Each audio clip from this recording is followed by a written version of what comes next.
We are back. We're going to talk now about some new personnel around the courthouse. Josh, talk to us.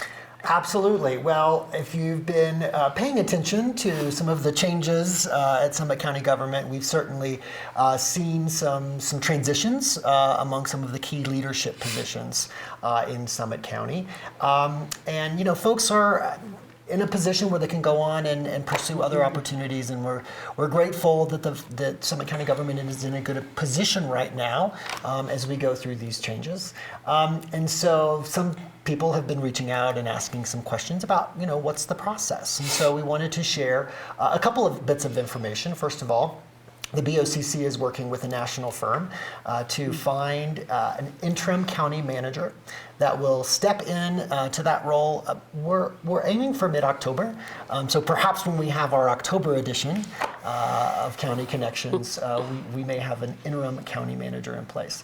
But there's still some other positions, and I'll actually start with our own David Rossi, who has stepped into the role of Interim Communications Director for the county. We have two new assistant county manager interims, which we've actually hired from within the company. That's promoted from within Summit County government, Andy Atencio and Steve Greer. Our 911 office is under the interim direction of Trina Doomer. Yes. I want to make sure I say those names correctly. And then IS is under Neil Stoltz right now. And so lots of shifts. And we're really thankful for our youth and family department. They do so much for our community, especially as school is back in session. And we have a new permanent director with Elizabeth Edgar in youth and family. And then I want to mention the department that really is sort of the mechanics behind these transitions. And that's, of course, our own HR department. And so Stephanie Miranda has stepped into the role of HR director, and we have Christy, we have Amanda, we have a new HR generalist who's starting with us this week, Johnny. We want to wish them all the best of luck, and we're so appreciative of the work that they do, and really the work that all of our departments do to keep Summit County functioning and moving forward, and especially as we gear up to the fall season, that we have good leadership in place and a good team in place. Yeah, we have a lot of job openings at the county, so if you are looking for work, we bet we could find something for you to do over at Summit County Government. Just go to summitcountyco.gov, and you should be able to find the job opportunities in the long list that HR is working on filling. All right, let's move on. We've got some other projects going on right now. One is today, the shooting range has closed for a little bit while a noise mitigation project gets underway.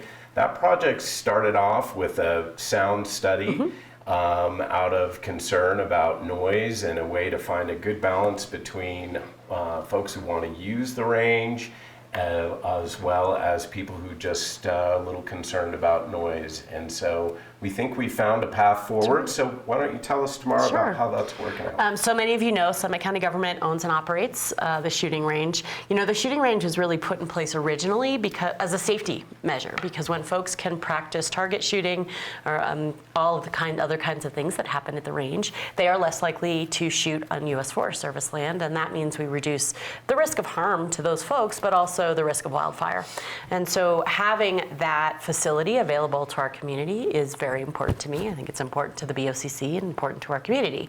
But just like anything else in Summit County, we've gotten a little busy, right? A lot of folks from the Front Range have discovered Summit County and are coming up to use our many facilities, including our shooting range. And so as we've seen utilization at the range increase, so too has the noise from the shooting range, and that is obviously concerning to a number of the neighbors. So a couple of years ago now, we did commission a sound study. The sound study really looked at points in various areas based on topography around the range. So they went as far out as Keystone, back into Summit Cove. They looked towards Dillon, and they were examining whether or not the noise actually exceeds other noises that you might typically hear. It didn't actually exceed any sort of normal standard of noise anywhere in the county, but certainly it was loud enough that folks would notice. And we understand from a lot of our neighbors that that has been a concern. So we've looked at various options to mitigate that noise, and we landed on a strategy to install some sound barriers. They'll look like big fences or big walls, something like that. They won't impede the safety or the visibility of the range at all, but they will protect the range almost like we were enclosing it against that spread of noise. So that installation work is finally happening over the next probably couple of months, which is why we've had to close the range. And then we will study the noise again and make sure that the mitigation is really significant enough to help out those neighbors that were concerned about it. So we apologize for the inconvenience of the range being closed, but we think long term this is worth it.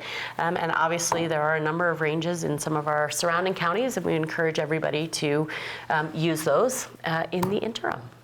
That's great. One little note is that through your hard work, we were able to get a grant from the CPW, Yep. Parks and Wildlife, to help us offset some of the cost of that project. Yeah. Another thing that's going on this week is Mountain Town 2030. That's a big conference on sustainability and climate. Elizabeth, you've been working on this for some time now. Tell us about it. Yeah, well, the inaugural Mountain Town 2030 was fall of 2019 in Park City. A big group of folks from Summit County. We together went out there. It was more sustainable to drive than fly, so we caravanned out there, and it was great. This is really the brainchild of Park City and some folks in their community that said, this climate crisis is threatening us and our business in a ski area. And this was after the U.S. dropped out of the Paris Accord.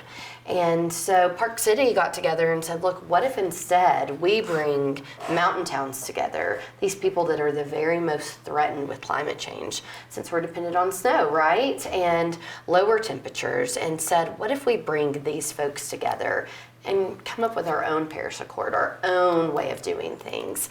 And it was great that first inaugural year, but then we got sidelined due to COVID in 2020 and 2021. So here we are, and Breckenridge is hosting it along with Summit County government, and then all of the towns within the county are partners as well. And so we're really glad to have them and to be the host place and have all these folks come. I know we have Vermont, Wyoming, Montana, California, Arizona, Nevada. I mean, we've got tons, Utah, of course, tons of folks coming out for this, and we're really excited to host them here and learn. They will have some nationally famous climate scientists and the such as Dr. Michael Mann and Rob Thomas. No, not Rob Thomas from Matchbox 20, but Rob Thomas, the climate expert, as well as Pete McBride. He's the National Geographic photographer, really popular on social media and other things. And so he'll be there one of the nights, and it's really bringing together elected staff, nonprofits in those communities. And bringing them together for us to learn what we can keep doing. Transit, housing, recycling, compost, all of that good stuff. So it's nice to bounce ideas off to other towns and counties, and really what we want to walk away with is actionable steps. What can we do right here in Summit County?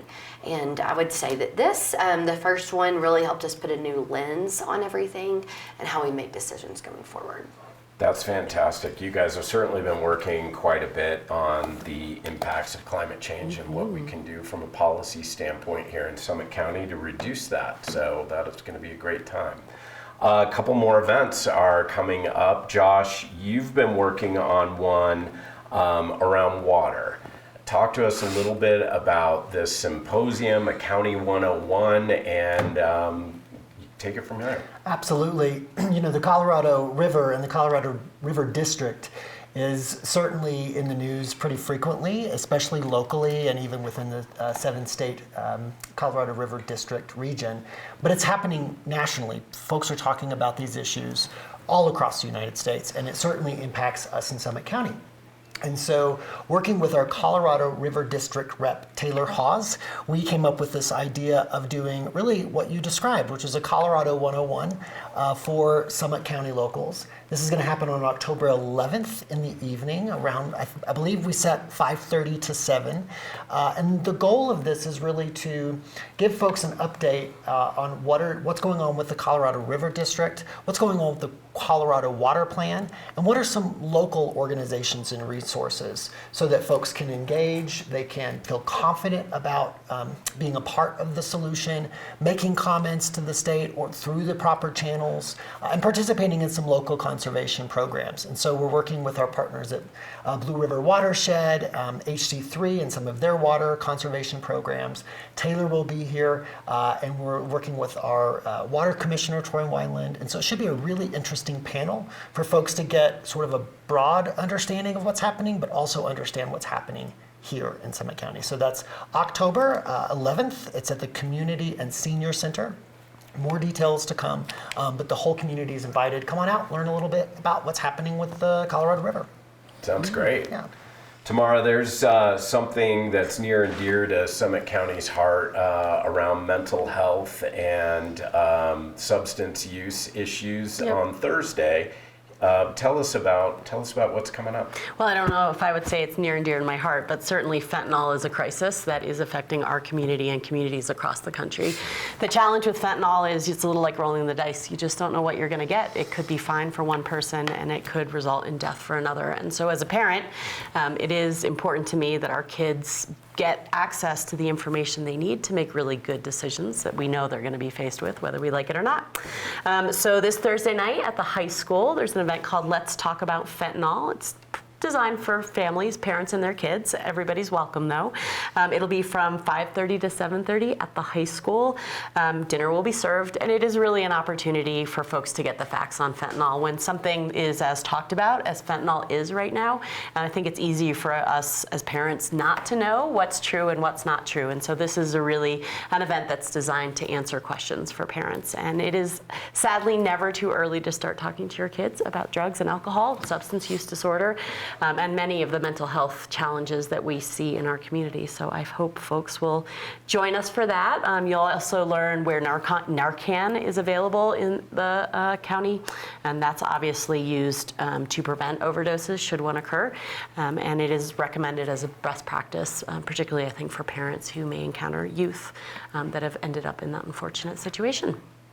That's great. So dinner's going to be provided, I think, starting at 5:30. Thank you. It's anybody who is a parent, community member, student is welcome to attend, and that's right here at the high school. Yeah. That's great. I think the only other thing is that ballots are going to be coming out on October 17th. That's when our clerk and recorder is going to drop them in the mail. Elizabeth, real quick, what do you do as a voter when it's time to get your ballot in the mail? Yes, so for my peace of mind and anxiety, I like to take my ballot to a local drop box. We have them placed throughout the county. They're under videotape 24 hours a day. It's a good, secure way to know that your vote's being counted. Now, you can also mail it back. Sometimes it needs 2 stamps, sometimes it doesn't, you're not sure, and then you're putting your vote at the risk of the U.S. Postal Service, who, we admire, but they are grossly understaffed here in Summit County. Very, very understaffed, and so I feel for them. So we can make it convenient, and you can just put it in a drop box. Great. So govotecolorado.com is where you can go to check your address and update your record prior to October 17th and learn more about how you can participate in the November 8th election. I think that's all we've got from you guys today. So it's good to see all 3 of you, and thanks so much. And thank you, Summit County, for being with us for another edition of County Connection.